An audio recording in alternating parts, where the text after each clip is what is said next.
उन्होंने दूसरे पत्थर में लिया, जो भी मंत्र पढ़ा होगा, जो भी करा होगा, राम लिखा, फिर डाला, वो फिर डूब गया। अब वो सोच रहे हैं, तो रामचंद्र जी रात ही बैठ गए और सरयू नदी पे श्री रामचंद्र जी सवेरे आए, सारा मोहल्ला इकट्ठा हुआ। श्री रामचंद्र ने एक तीर छोड़ा और यहाँ रुपये मांग रहे थे, तो वो काफ़ी ज़्यादा थे, तो होता ही है, अब होटल की सुविधा है तो अपने नॉर्मल चार्ज है। तो मैंने उससे पूछा कि चल मैं तेरे को खाना खिला देता हूँ, तो बोलता ही नहीं, मैं सब एडजस्ट कर लूँगा, ठीक है। क्योंकि उनका जो कर्म है उसे भुगताएगा। भीड़ में कलर करने से वो शेर थोड़े हो जाएगी। किसी भी तरीके से राम का नाम ले। हाँ, और लेकिन इसका शर्त है, क्योंकि जब प्रारब्ध का बात आती है, प्रारब्ध इतना प्रबल है, भगवान को भी हाथ नहीं है। ऐसा ही भाव एक बार रामचंद्र जी पे भी आ गया। थोड़ा सा मैं रोक लेता हूँ आपकी बात, क्योंकि बीच में ही आ जाएगी तो अच्छा रहेगा। आपको पता होगी ये बात, जब श्री रामचंद्र जी पुल बना रहे थे, नल नील पत्थर को राम लिख के नदी में डाल रहे थे, तो उसी की जुड़ा एक अनुभव है। पता है, शायद आपको पता होगा तो सुन लीजिए, जिसको नहीं पता हो वो दोबारा सुन लीजिए। तो राम राम लिख के रख रहे थे, पत्थर पानी में तैर रहा था। तो राम ने भी सोचा, यार मैं भी राम लिखता हूँ और मैं भी पानी में डालता हूँ।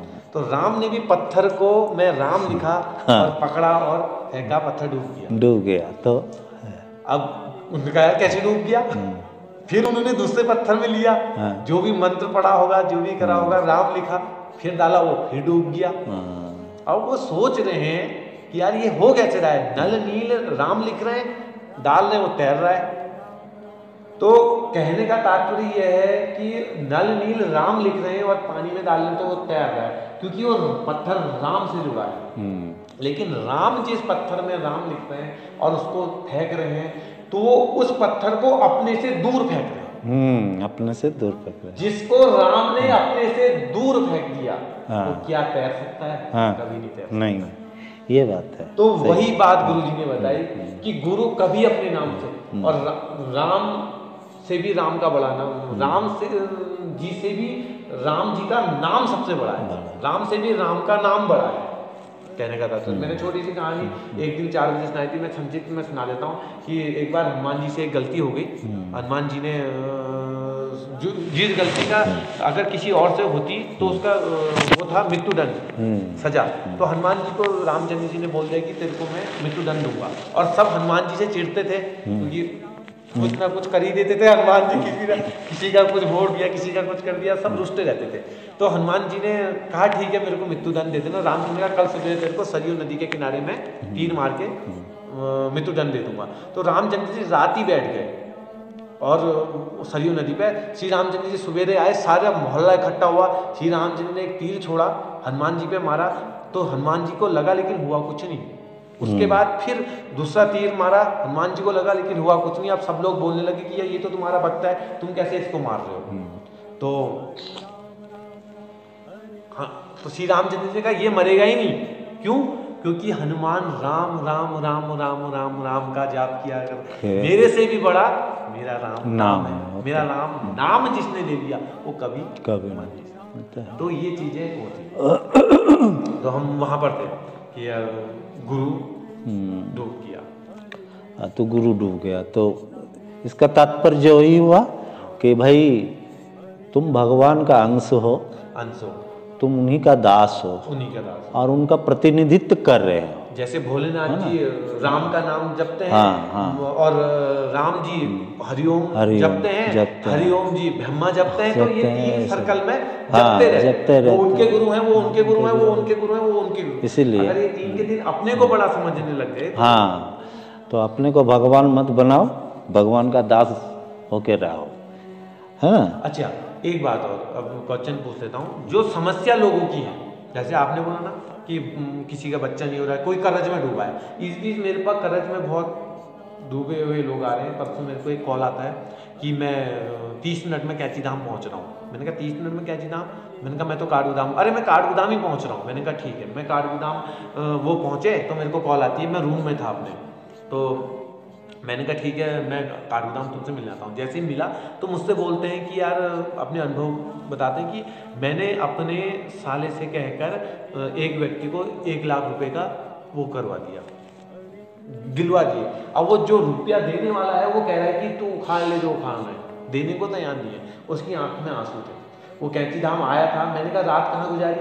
कहता है कि यार रात मैंने किसी वैन में गुजारी। उसको सुबह 100 रुपये दिए और यहाँ रुपये मांग रहे थे तो वो काफ़ी ज़्यादा थे। तो होता ही है, अब होटल की सुविधा है तो अपने नॉर्मल चार्ज है। तो मैंने उससे पूछा कि चल मैं तेरे को खाना खिलाता हूँ, तो बोलता ही नहीं मैं सब एडजस्ट कर लूँगा, ठीक है। तो उसके बाद मेरे से रहा नहीं जाता है। उसकी आंखों में आंसू थे, ना चाहते हुए भी उसकी आंखों में आंसू थे। तो मैंने कह लिया चल यार मैं तेरे को होटल में खिलाता हूँ। उस वक्त मैं अपने रूम से आया हुआ था तो 100 रुपये मेरे पास जेब में थे। मैंने कहा 40-50 रुपये की थाली है, मैं खिला देता हूँ। फिर उसने कहा फिर चलो आगे बढ़े। तो मुझसे क्या बोला पता है उसने? कि कल शाम से मैंने कुछ नहीं खाया। अरे दिल में ऐसा हुआ, मैंने कहा यार अब मैं इसको होटल में नहीं खिलाता हूँ, अपने रूम में ले लिया, सही तरीके से खाने लगाया। स्क्रीनशॉट में लगा रहा हूँ, आप देख सकते हैं स्क्रीनशॉट चल रहा है। तो मैंने उस झोली और भात खिलाया और प्यार से उसको विदा किया। हनुमानगढ़ी का रास्ता बताया मैंने, जो काठगोदाम में है। हनुमानगढ़ी एक मंदिर है, वो कहा कि सुंदरकांड पढ़ना, लेकिन उसने जो सुंदरकांड मिली नहीं उसको, तो उसने पढ़ा नहीं। तो आप वो वहाँ से चला गया। आप जो भी हुआ, जैसे भी जो भी होगा आगे की, तो मतलब ऐसे ऐसे लोग भी मिलते हैं। तो उनके लिए क्या संदेश है, किस तरीके से वो अपने जीवन का उद्धार करें, क्योंकि कष्ट तो है उनके पास। देखो ये जो कष्ट है, दुख है, ये सब अपने अपने कर्म का फल है, ठीक है, ये तो सभी जानते हैं। प्रारब्ध है, प्रारब्ध है, ये तो, करनी है, कुछ करनी, कुछ कर तो कुछ पूर्व जन्म के वो है ना। जम्बो बोला तो है भाई तू क्या बोलेगा। तो ये आप कुछ दे देने से उनका समस्या का समाधान नहीं होगा। कि कोई गरीब है, उनके कर्म से अब उनको करोड़ों रुपया दे दो, फिर देखोगे गरीबी रहेगा। क्योंकि उनका जो कर्म है उसे भुगताएगा। भेड़ में कलर करने से वो शेर थोड़े हो जाएगी, रहेगी वो भेड़ी है ना। तो ऐसा है। तो इसके लिए सबसे बड़ा उपाय है उसका प्रारब्ध को क्षीण करो, क्षय करो। जैसे उसको उसी मार्ग, सरल रूप में सब बताइए। उसका प्रारब्ध का क्षय करने का इस कलियुग में एक तो है नाम साधन, ठीक है। नाम साधन का कुछ और भी नियम है। जैसे 3 प्रकार का इनका स्तर है नाम का, संक्षेप में कर रहा हूँ। जैसे हरे रामा जोर से चिल्ला के कीर्तन करता है ना। और एक है धीरे धीरे जीवा से बोलता है, और एक है अंतर्मत से। 3। तो जो कभी किया ही नहीं उसको अंतर्मन में नाम कैसे होगा? उसके लिए चिल्लाना चाहिए, उसको कीर्तन कहते हैं। जो बजाना, बजा बजा के हल्ला हरे कृष्ण हरे राम करते हैं ना, तो वो भी अगर करे किसी भी तरीके से राम का नाम ले, हाँ।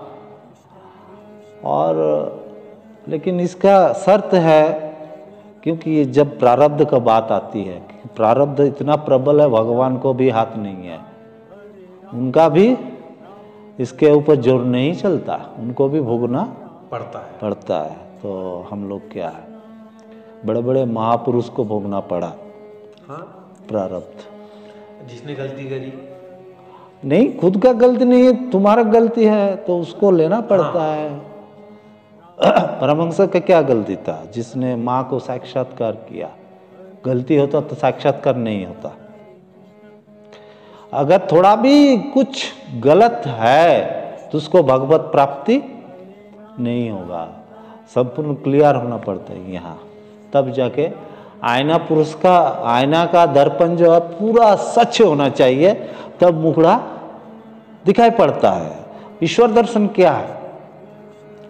जैसे पानी, आप तालाब में जाइए तो पानी का तरंग अगर होने लगा तो ऐसा देखोगे तो साफ दिखाई नहीं देगा, उसको स्थिर जब पानी स्थिर होता है, तरंगहीन होता है, तब तुम देखो तो तुम्हारा चेहरा आएगा। तो भगवान तो परमात्मा है ही, वो थोड़ी ऊपर से आके टपकेगा, वो तो है घट घट में, लेकिन आपका अनुभव क्यों नहीं हो रहा है?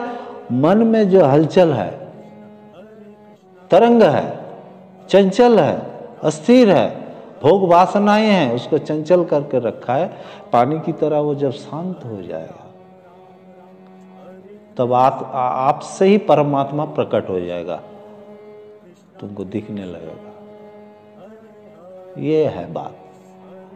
तो जब प्रारब्ध इतना प्रबल होता है, को घटता है, जैसे बंदूक से गोली निकल जाता है तो गोली वापस नहीं आता है, तब प्रारब्ध नहीं आपको घटेगा, क्योंकि तुम उसके बदले मिल रहा है, ख्याति मिल रहा है, वो इक्वल हो जाता है कि अरे ये नींद का बहाना कर रहा है, ये जगा हुआ है। अर्थात ये सब जानते हैं, जानबूझ के करता है, ऐसा कहा था ना, ऐसा बोलता है कोई कोई, बिल्कुल है ना। लेकिन ऐसा हालत हो गया कि आपको गुस्सा आ गया संत के ऊपर, जबकि नहीं आना चाहिए था।